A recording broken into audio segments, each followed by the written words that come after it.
Bienvenue sur Afro Info 243 de partout d'où vous nous regardez à travers le monde. Et nous sommes en République démocratique du Congo alors que la RDC attend participer à la 77e session de l'Assemblée générale de l'ONU avec des ambitions. Antonio Guterres a déclaré que le M23 est actuellement considéré comme une armée moderne avec un équipement perfectionné que celui de la MONUSCO. Ce sont des propos qui ne passent pas vraiment dans l'opinion sociopolitique congolaise alors que le M23 occupe la cité frontalière de Bunagana ainsi que d'autres localités en territoire de Rutshuru depuis maintenant 3 mois. Est-ce que l'option diplomatique va avancer avec ce genre de propos qui enveniment l'opinion congolaise? Quelles sont les conséquences en ce moment? Nous allons en parler dans ce grand dossier. Mesdames et messieurs, restez avec nous.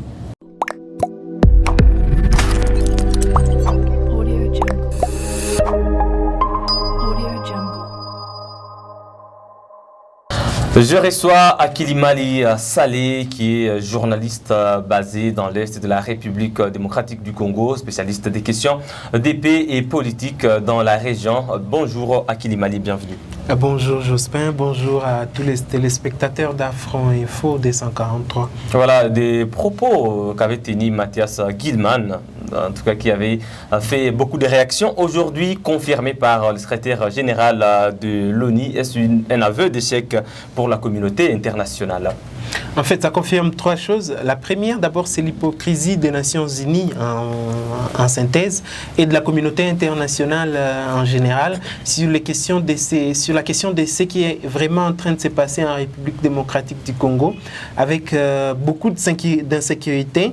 Vous vous souvenez qu'il y a quelques mois, il y a quelques semaines, c'était F. Bazaïba qui ne comprenait pas comment les parcs nationaux de Virunga notamment et d'autres sites protégés de l'UNESCO sont devenus des sanctuaires de groupes armés et des trafiquants multiformes. Donc ça démontre d'abord cette hypocrisie de la communauté internationale qui veut proposer des solutions tout en ne proposant rien du tout. Ça a démontré dans cette interview d'Antonio Guterres. Le deuxième élément qui démontre, c'est que c'est vraiment l'aveu de l'inaction des Nations Unies.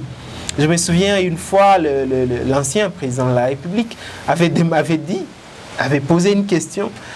S'il y avait un groupe armé qui avait été neutralisé par la MONUSCO ou la MONUC, et il n'a rien, et tout le monde sait très bien que ça n'existait pas, et on comptait sur la MONUSCO pour en quelque sorte faire échouer les M23 parce que les M23 c'est une rébellion financée plus ou moins par l'étranger et c'est quelque chose qui ne peut être détruit qu'avec l'appui d'une telle force. Et si cela vient du secrétaire général, c'est-à-dire le patron de patron, c'est lui l'autorité numéro 1 des Nations Unies qui dit cela, c'est-à-dire que nous ne pouvons plus rien espérer de la MONUSCO et donc je pense que le gouvernement, la société civile et toutes les parties prenantes doivent tirer toutes les conséquences et prendre toutes les dispositions pour une sécurité locale. Troisième et dernier point, c'est en fait même cette inaction, c'est en fait le fait de montrer, c'est la paranoïa qui va installer les Nations Unies sur la question de la sécurité en République démocratique du Congo parce que, comme vous le savez, c'est la MONUSCO qui vient toujours en appui, souvent logistique, sanitaire aussi, au FARDC, et maintenant, celle qui vient en appui au FARDC estime que ces armes sont plus puissantes. Alors, que doit-on dire des FARDC qui reçoivent l'appui de la part de la MONUSCO? Donc, doit-on abandonner Bunagana et toute la région qui est sous contrôle de M23 ou quelle autre alternative avons-nous? Est-ce que ce n'est pas une politique de légitimation, en quelque sorte une politique de main basse derrière la balkanisation de la République démocratique du Congo? C'est autant de questions, mais en tout cas, c'est une paranoïa. À la limite, ce sont des propos qui prouvent en suffisance que les M23 prennent de plus en plus l'ampleur d'un mouvement terroriste parce que si c'est incontrôlé au niveau des Nations Unies, ce n'est pas au niveau des FARDC que ça sera contrôlé. Et donc, les Congolais ne doivent que s'attrister à leur triste sort.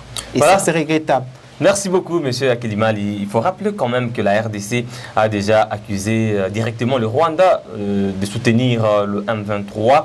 D'autres ont parlé du soutien ougandais, mais avec les propos d'Antonio Guterres, est-ce que c'est une confirmation que le M23 est soutenu par le Rwanda et l'Ouganda? Mais là aussi, est-ce que le Rwanda et l'Ouganda détiennent des armements, en tout cas sophistiqués, supérieurs que ceux de la MONUSCO, de la RDC ou de la communauté internationale? Sur le plan de lobbying, on peut dire que c'est la RDC qui ne pèse pas par rapport à d'autres nations. Pourquoi on veut émuler l'armée congolaise, dire que le M23 dispose d'un armement supérieur à celui des FARDC, combiné de la MONUSCO également? Est-ce une façon de montrer à l'opinion internationale que la RDC n'a pas une armée capable de faire le M23, mais déjà cet aveu de chèque aussi des Nations Unies, ça montre que le lobbying de la RDC est encore à un niveau trop bas, ou alors c'est un soutien au Rwanda et à l'Ouganda par la communauté internationale à travers ces déclarations? En fait, d'abord, c'est pour prouver en fait cette hypocrisie qu'il y a derrière, parce que quand vous voyez le propos de M. Guterres partait dans le sens, je me souviens, on lui a dit, est-ce que vous dites que ces armes viennent du Rwanda? Et puis il a dit, ils viennent de quelque part. Ils ne sont pas là. Et puis, dans la phrase suivante, en répondant à la prochaine question, il estime que le Rwanda, l'Ouganda et la RDC doivent parler. C'est-à-dire que, en tout cas, au niveau des Nations Unies, on sait qui finance les M23, c'est-à-dire le Rwanda et l'Ouganda. Antonio Guterres l'a dit devant des caméras et le monde entier en est témoin. Et on sait aussi que pour un certain nombre de raisons, les Nations Unies veulent abandonner la République démocratique du Congo à son triste sort et ne veulent pas citer le Rwanda et l'Ouganda. Et c'est l'autre élément qui vient, c'est alors le gouvernement congolais hésitait pendant un moment de citer l'Ouganda. Il y a même une force ougandaise qui est en République démocratique du Congo pour lutter contre les EDF. Mais maintenant que Guterres lui-même l'a dit, il faut interroger cette question et il faut savoir maintenant que c'est l'Ouganda, surtout que c'est El Makenga. El Makenga s'était réfugié quand il y a eu des bandades en 2013 de la rébellion du M23. Vous vous souvenez, avec Mamadou Ndala et le général Baouma d'Erez Mémoire, les El Makenga s'étaient réfugiés en Ouganda.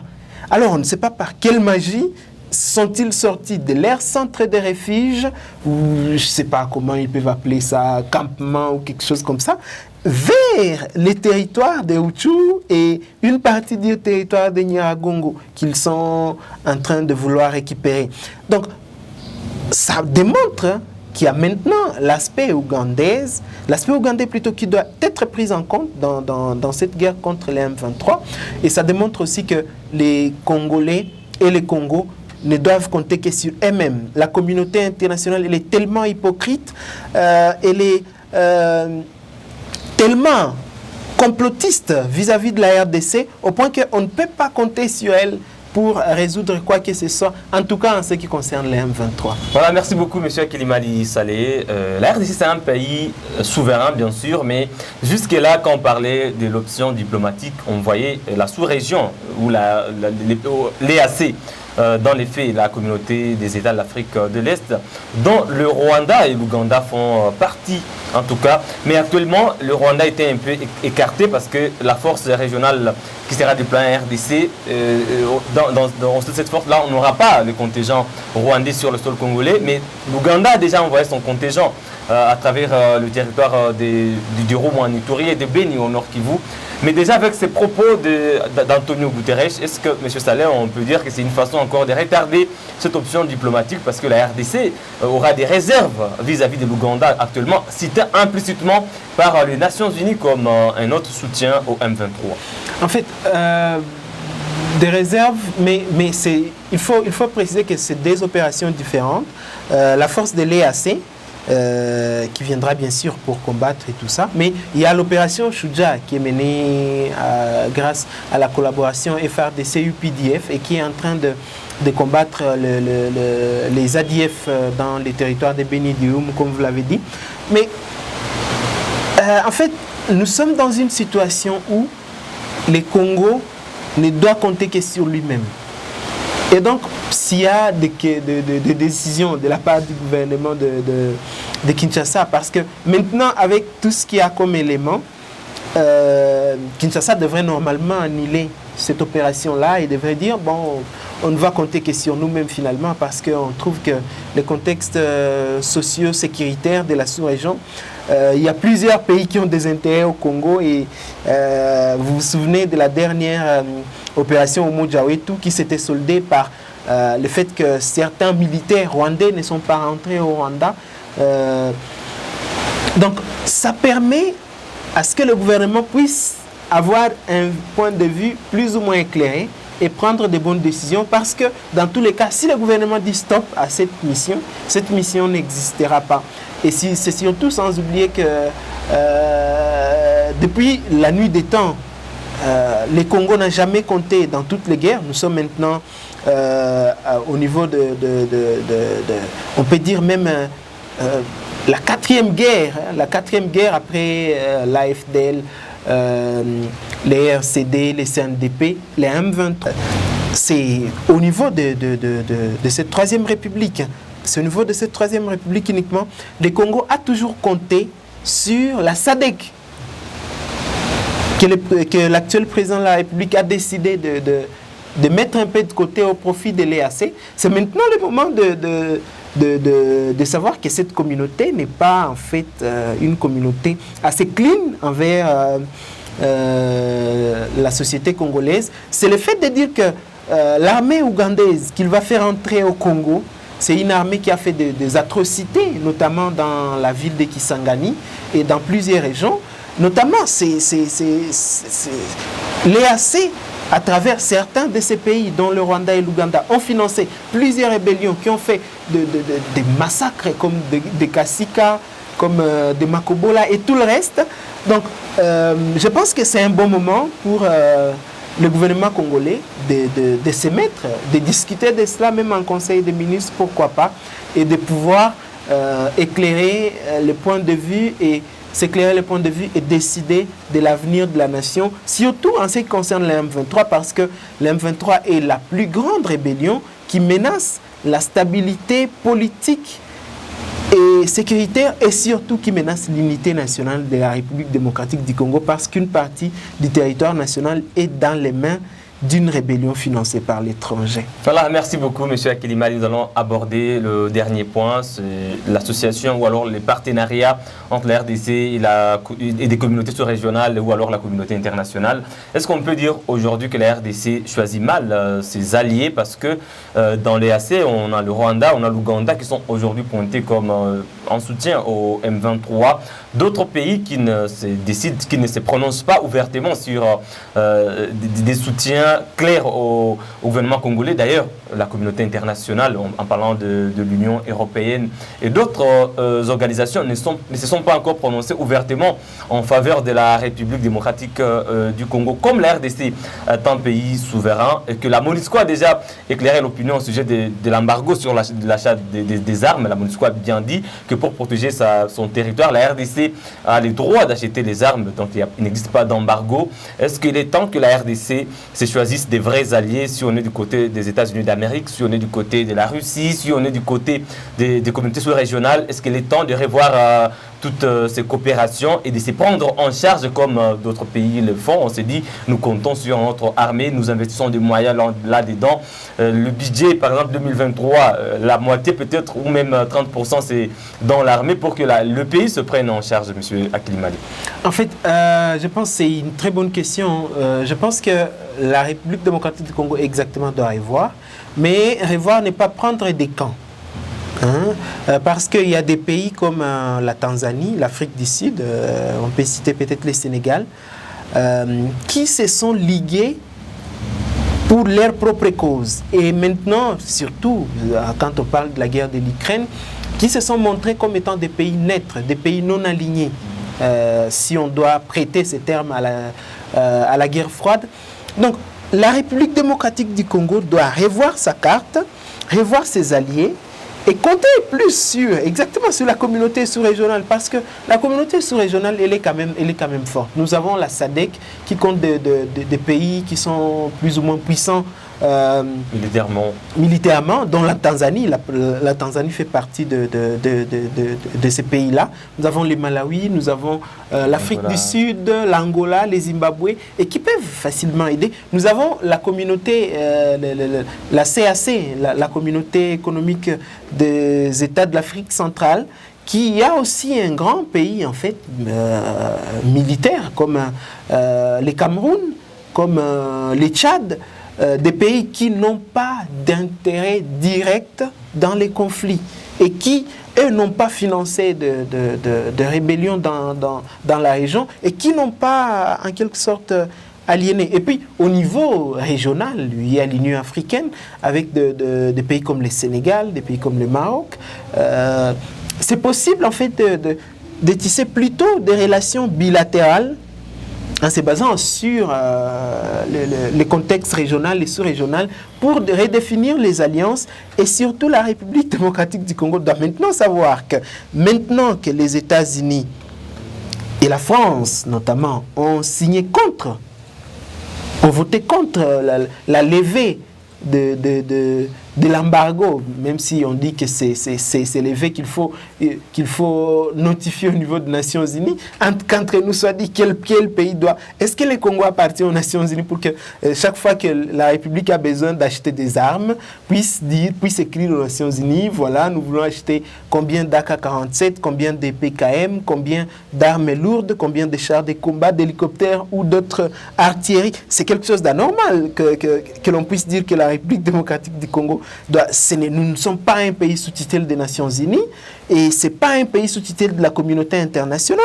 Donc, tous les pays qui ont voté contre la levée définitive et concrète de l'embargo d'armes contre la République démocratique du Congo, la République démocratique du Congo doit prendre des mesures en sorte que ces pays-là puissent savoir que la République n'était pas content.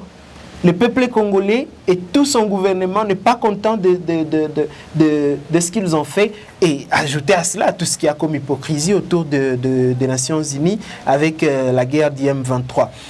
Les questions sous-régionales doivent être développées, mais je pense que la seule communauté sur laquelle le Congo ne doit pas le plus compter, c'est la communauté est-africaine, parce que c'est à l'est où il y a le plus de conflits, et tous nous savons que ces conflits ont toujours des bases arrière d'autres pays. D'autres pays maintenant ne sont pas touchés, comme le Burundi, mais le Burundi a mené aussi des opérations pendant un moment en République démocratique du Congo. Donc c'est une communauté sur laquelle il ne faut pas compter, c'est une communauté sur laquelle il faut compter, ne serait-ce que quand il y aura une stabilité pour une coopération sous-régionale économique. Mais une coopération militaire, ce sont des pays qui ont des intérêts dans l'insécurité de la République démocratique du Congo, et vous ne pouvez pas amener celui qui vous a ensorcelé pour venir soigner votre maladie. Merci beaucoup, Monsieur Akilimali. Je rappelle que vous êtes journaliste basé en RDC, spécialiste des questions politiques et des paix dans l'Est de la République démocratique du Congo. Je rappelle également que les propos tenus par le secrétaire général des Nations Unies sont tombés dans un contexte de crise de confiance déjà entre les peuples congolais et la communauté internationale, notamment avec la mission onusienne, avec les manifestations qui ont éclaté dernièrement dans l'Est de la République démocratique du Congo, en tout cas aux conséquences fâcheuses, beaucoup de morts, beaucoup d'incendies. Donc il est temps que la communauté internationale mette un peu de vin dans son verre, je ne sais pas d'eau, parce que ça risque encore d'éclater dans l'Est de la République démocratique du Congo. J'espère que ce ne sera pas le cas, M. Akilimali, parce que ça serait encore dommage. Nous espérons en tout cas Ouais, c'est par là que nous allons mettre un terme à cette production sur Afro Info 243. Si vous êtes nouveau à la chaîne, abonnez-vous dès maintenant en cliquant sur s'abonner, activer la cloche des notifications pour rester au parfum de l'actualité dans l'Est de la RDC. Laissez-nous un j'aime, partagez la vidéo sur tout votre point de vue en commentaire au sujet des propos tenus par le secrétaire général de l'ONU sur la situation sécuritaire dans l'Est de la République démocratique du Congo. À très bientôt pour une autre production.